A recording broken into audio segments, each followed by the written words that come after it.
Narito na naman ang mainit na balita mula sa mundo ng politika. Nagdiriwang ngayon ng ilang sektor ng bayan matapos makumpirma ang ulat na naaresto na umano si House Speaker Martin Tambaloslos Romualdez. Ayon sa mga impormasyong nakalap, matagumpay na naisagawa ng mga otoridad ang operasyon laban sa mataas na opisyal matapos ilabas ng korte ang warrant of arrest kaugnay ng mga kasong may kinalaman sa katiwalian at maling paggamit ng pondo ng bayan. Mabilis na kumalat sa social media ang balitang ito na agad namang sinabayan ng iba't ibang reaksyon mula sa publiko. Ang hashtag Romualdez Arrestado ay nag-trending sa loob lamang ng ilang minuto matapos may balita ang operasyon. Ilang netizens pang nagbiro at nagsabing Crocky kulong na bilang simbolo ng kanilang galak sa umano'y pagkakaaresto sa matagal nang iniuugnay sa mga anomalya. Sa kabila ng kasiyahan ng ilan, may mga taga-suporta ni Romualdez ang mariing kumikosyon sa legalidad ng operasyon.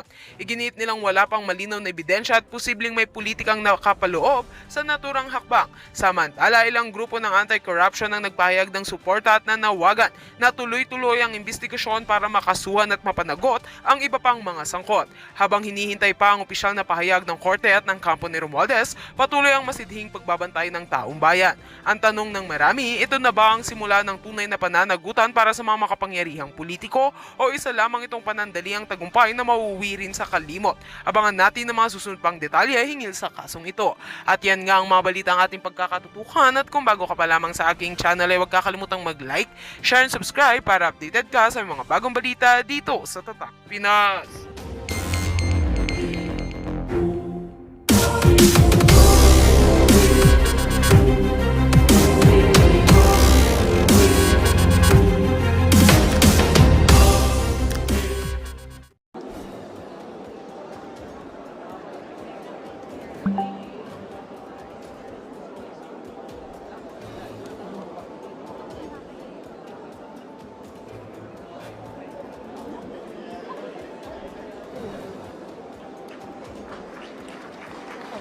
Hello, hello.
Session resumed.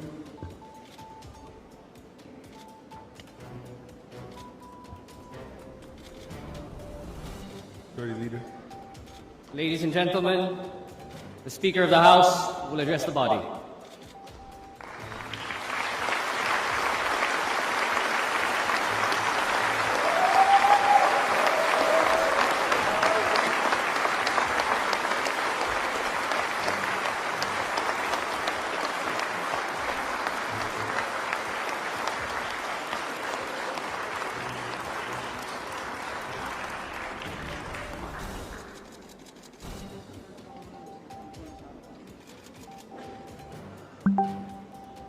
Mga minamahal kong kasamahan sa malaking kapulungan. Mahal kong kababayan, magandang araw po sa inyong lahat. I stand before you today with utmost humility and with deep gratitude for the trust and confidence you have accorded me. That trust has been the source of my strength in every day of service. When I assumed this responsibility, I made a solemn commitment that the House of Representatives would be the people's house, Isang kongresong bukas, tapat, at tunay na naglilingkod. Yet leadership also demands that we confront the trials of the President. In his recent State of the Nation address, our President reminded us that accountability must prevail and that no one is above scrutiny. I fully and unequivocally embrace that call. The issues surrounding certain infrastructure projects have raised questions that weigh not only upon me, but upon this institution we all serve. Ang ating mga kababayan ay naghahangad ng linaw at higit sa lahat ng tiwala. Tungkulin natin ito'y may balik. The longer I stay, the heavier that burden grows on me, on this House, and on the President I've always sought to support.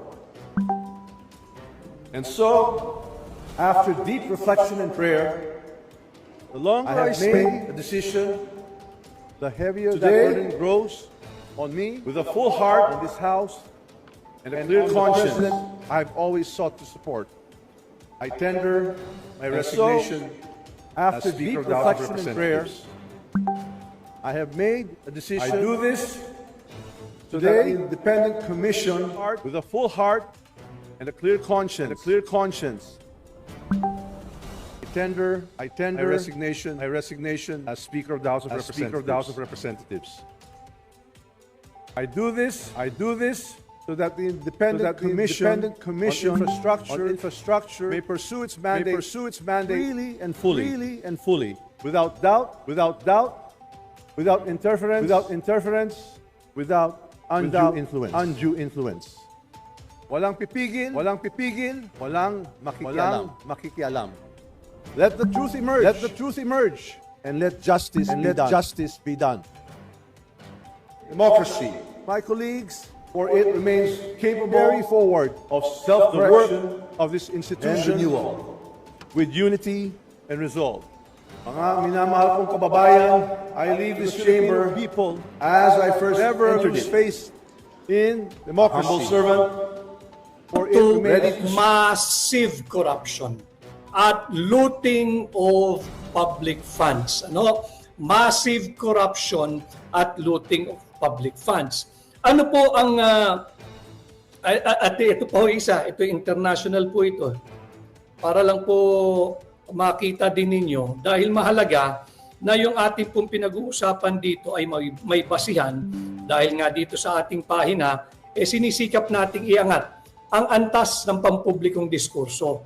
Lahat po ng mga nananangali, magandang tanghali po sa inyo, yung ating mga kasama, sa hanay po ng mga manggagawa, yung mga professionals, yung mga doctors, yung nurses, na nadagit din po dyan sa pondo ng PhilHealth. Kasali po kayo sa usaping ito. So dito makikita nyo, si President Lee Jae-myung. Malinaw po yan. President Lee Jae-myung orders immediate halt of Philippine project amid corruption concerns. Yan po yung pahayag. Dinanay po ito ng gobyerno ng Pilipinas through the Department of Finance. Pero siyempre kinakailangan lagi tayong may basihan para naman po hindi ito he said, she said. Ito po yung isang prueba na may utang tayo eh. Tingnan niyo po yung ilalim. Di ba? Again, mahirap namang sabihin nagsisinungaling ang sinungaling dito ay ang Pangulo ng Korea. Hindi po pwedeng magsinungaling ang Pangulo ng Korea sapagkat wala po siyang pakialam sa local politics natin.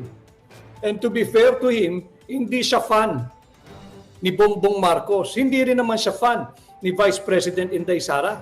Ang kanya, talagang kinansila lang niya Pero hindi pwedeng sabihin hindi po or non-existing po yung loan na yan. No? Bakit natin sinasabing bawal ang neutral? Bumalik na po tayo sa yung tag na sick man of Asia. Napag-iwanan na po tayo dahil nga po sa labis-labis, hitik, siksik, liglig, umaapaw, talamak ang korupsyon na nagaganap sa ilalim ng Marcos Jr. administration. Trilyong piso na po ang nakataya rito. At mamaya tatalakayin din ho natin yan. At kinakailangan po, last week pa ho ay naglabas na ng pahayag ng suporta ang hakbang ng maisog sa lahat ng nananawagan para sa isang payapa at naayon sa batas na kilos protesta. Malinaw po yan ha. Pahayag ng suporta na po ang pahayag ng suporta, naglabas na po ang hakbang na maisog. We do not look at any political or religious color, belief, creed, or affiliation of any group or groups asking the people to go out. Simula pa po last week, ngayon po may mga nakatipon-tipon din dyan sa labas po ng batasan. Hindi po namin tinitingnan kung ano po yung kulay ninyo. Ito po isa lang ang kulay natin, yung watawat ng Republika ng Pilipinas. Ang kalaban po natin dito ay korupsyon. Para po Tama ho yung sinasabi na yan itong si Atty. Vic, no? Sa mga susunod na araw, sa mga gaganaping malawakang pagkilos, para nga dito sa lumalalang korupsyon na to sa ating bansa, dapat ho talaga wala ho tayong titingnan na kulay. Wala ho tayong titingnan na affiliation. Ito kay Duterte to, ito ganyan. Kaya kami naman mga Duterte supporter, ano po panawagan namin? Maging presidente si Sara? Hindi naman yun. Di ba walang ganon? Ang gusto lang namin, mailagay sa tamang direksyon ng Pilipinas. Kahit sino maging leader, wala ho tayong problema dyan. Real talk lang ha. Ito lang, ito. Ako, pwede ako magsalita para sa sarili ko. Yung iba mga DDS, hindi ko alam. Ang atin lang, kahit sino pang maupo sa pamahalaan, as long na nasa tamang direksyon ng ating bansa, wala ho tayong problema dyan. Ngayon, kung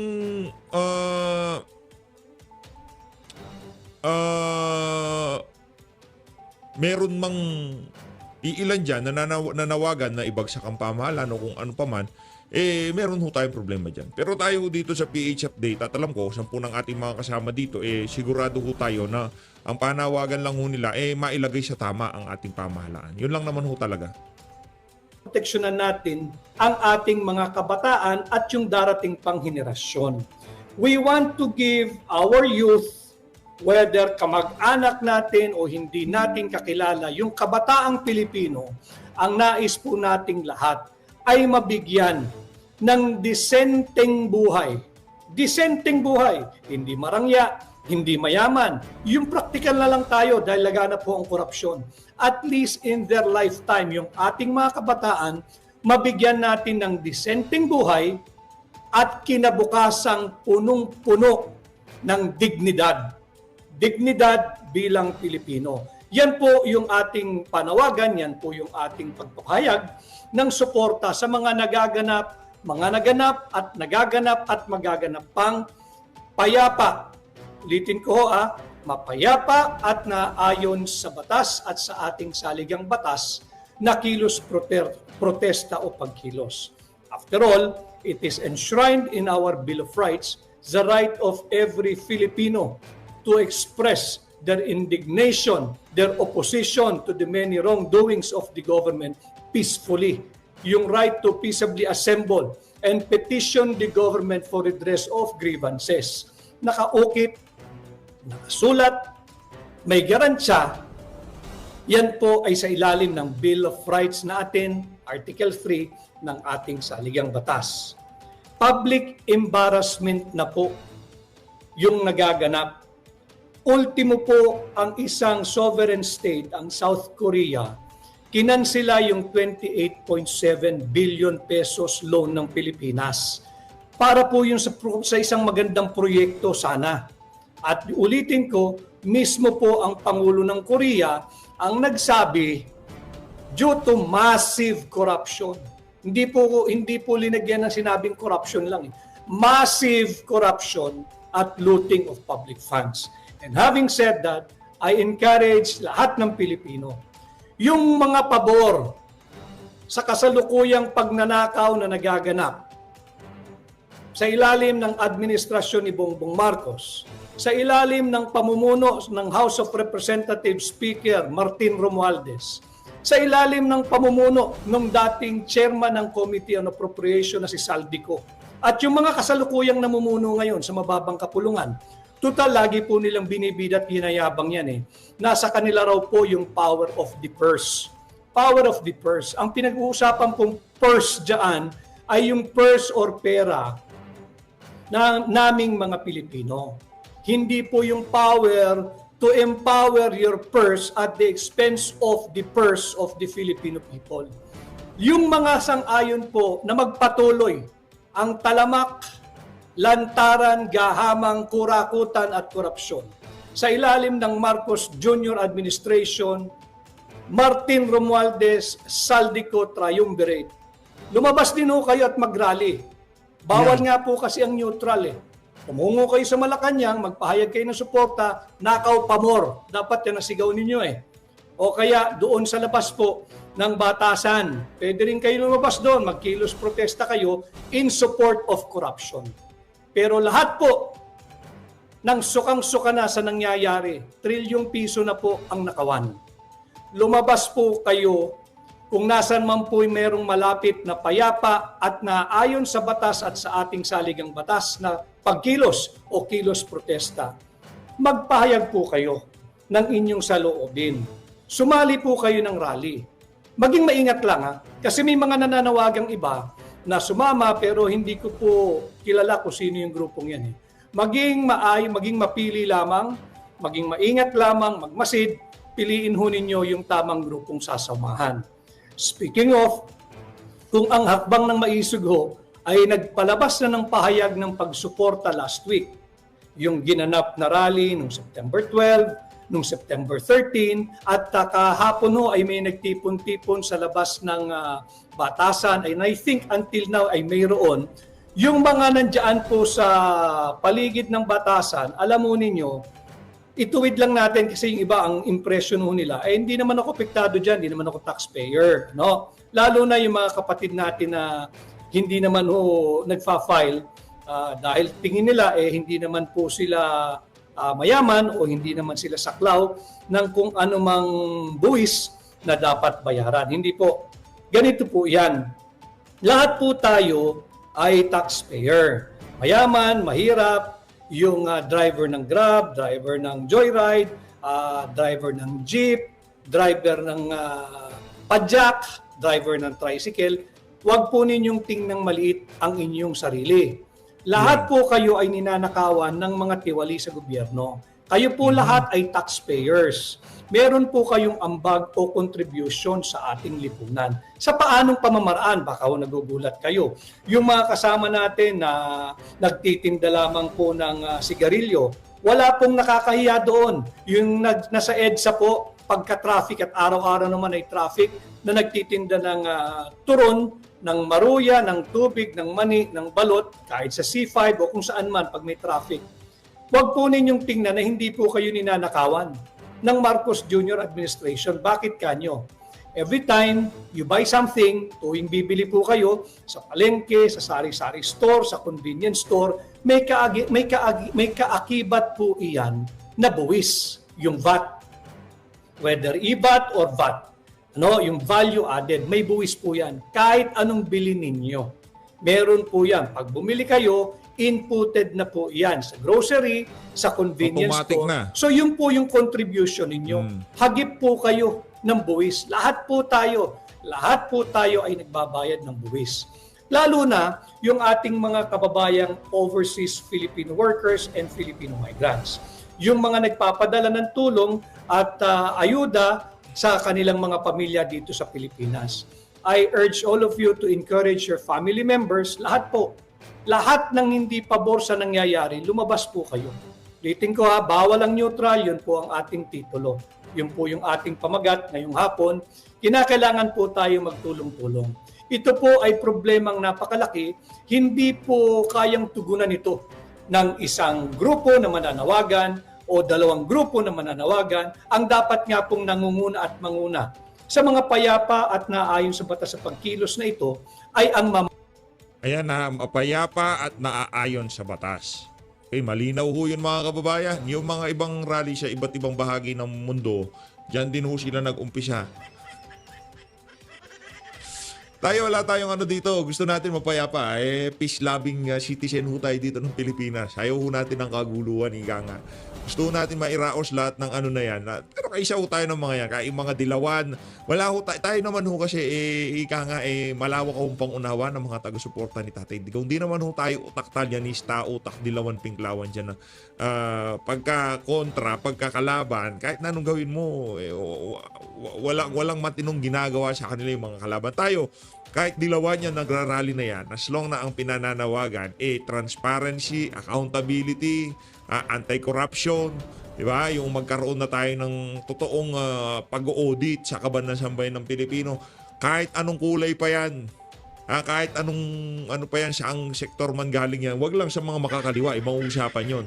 Yung mga makakaliwa, mga siraulo yan, wag ko kayo sumama sa mga yan. Diba? Mga oportunista yan. Gagamitin nila yung mga tao para ma-advance yung kanilang mga ideolohiya. Yan ang kanila. Yan ang kanila. Ang gusto lang nila